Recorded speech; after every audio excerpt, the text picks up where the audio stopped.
So now let's discuss number 6, authentic student-centered learning.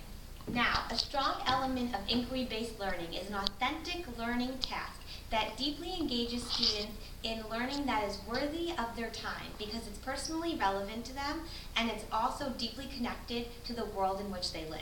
Now, connecting your learning to the world around you in an authentic task is going to increase motivation, promote critical thinking and problem solving, and allow for the active construction of knowledge. Consider, for example, in a math class, rather than simply teaching students an algorithm on how to multiply fractions with a number model, engage them in authentic learning by giving them a recipe and saying, you have a birthday party and you have 24 people coming, you need to triple this recipe. That would involve multiplying fractions in a real world scenario. When you do authentic learning, you're also going to want to shift the role of the teacher from simply teacher-centered to the role of the facilitator and the coach as learning becomes more student-centered and students become the active constructors of knowledge. Go.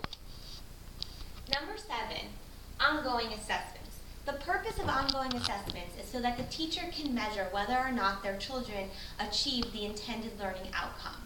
Now, we also want to think about moving beyond your traditional paper and pencil tests, fill in the blanks, and multiple choice to creating performance-based assessments that engage your students in authentic learning and assessment that measures their ability to transfer learning to different real-world situations.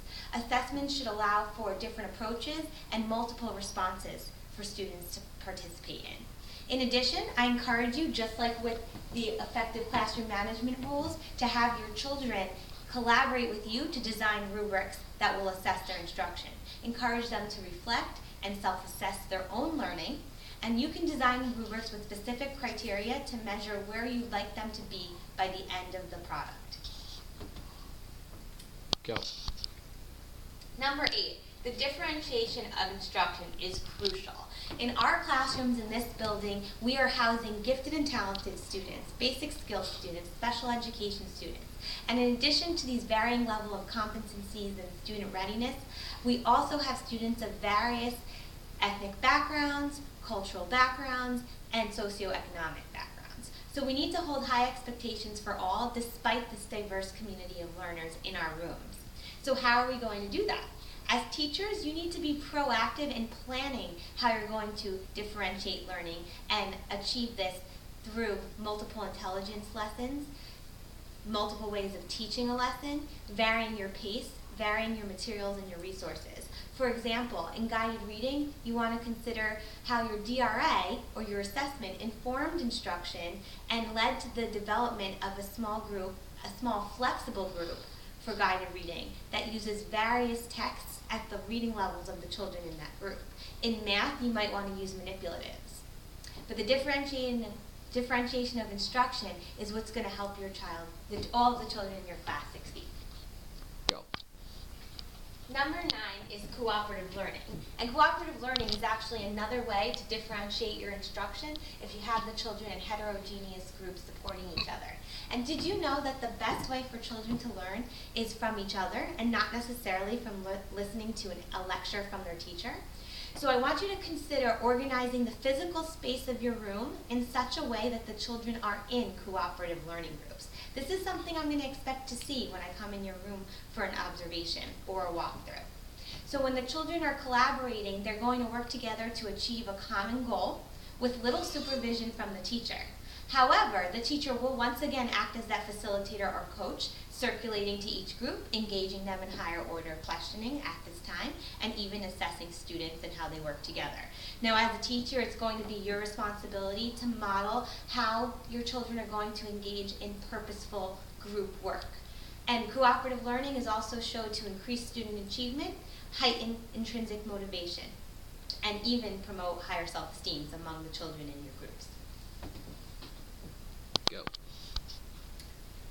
And finally, number 10, demonstrating knowledge of the content and the resources. So obviously a teacher who has a deep knowledge of the subject area that they're teaching is going to be more effective because they'll be able to develop a better scope and sequence for how to teach the lessons, and they'll also be able to find deep connections that will attach to students' prior knowledge and learning. that will help students actively construct knowledge. Of course, this teacher who knows the content will also be able to more readily field students' questions in that subject area. In terms of knowing the resources, I'm going to expect that you're using the technology, specific websites, utilizing our book room to find varying texts of genre and reading levels, to do not only in Reader's Workshop, but also in science and social studies. Remember, our Common Core standards really promote informational text reading. So you'll want to use high interest passages in those areas as well. Math manipulatives. So collaborate with your colleagues and use what you know of the resources in order to find the best materials suited for your class and your students' learning. So the real question now is, how are you planning to incorporate these research-based best practices into your daily teaching? In other words, I know you do this already, but I really want you to think hard about this school year and our look-fors during teacher evaluations. These are the 10 principles of effective learning. So right in front of you at your tables, you'll notice you have some Post-it notepad. I'd like you to take the next few minutes to work with your colleagues and jot down a few of your concrete examples or ideas of how you're going to infuse the principles we talked about in your classroom this year. And on your way out, I'd love for you to post those notes up on the appropriate chart paper with that principle of effective learning. We'll have these charts up around the entire school year, so during our meeting time, you'll always be able to add to the charts and conduct a gallery walk on your way out to think about some of these ways of implementing these practices in your classroom. So thank you so much for joining us, and I wish you a wonderful start to the school year.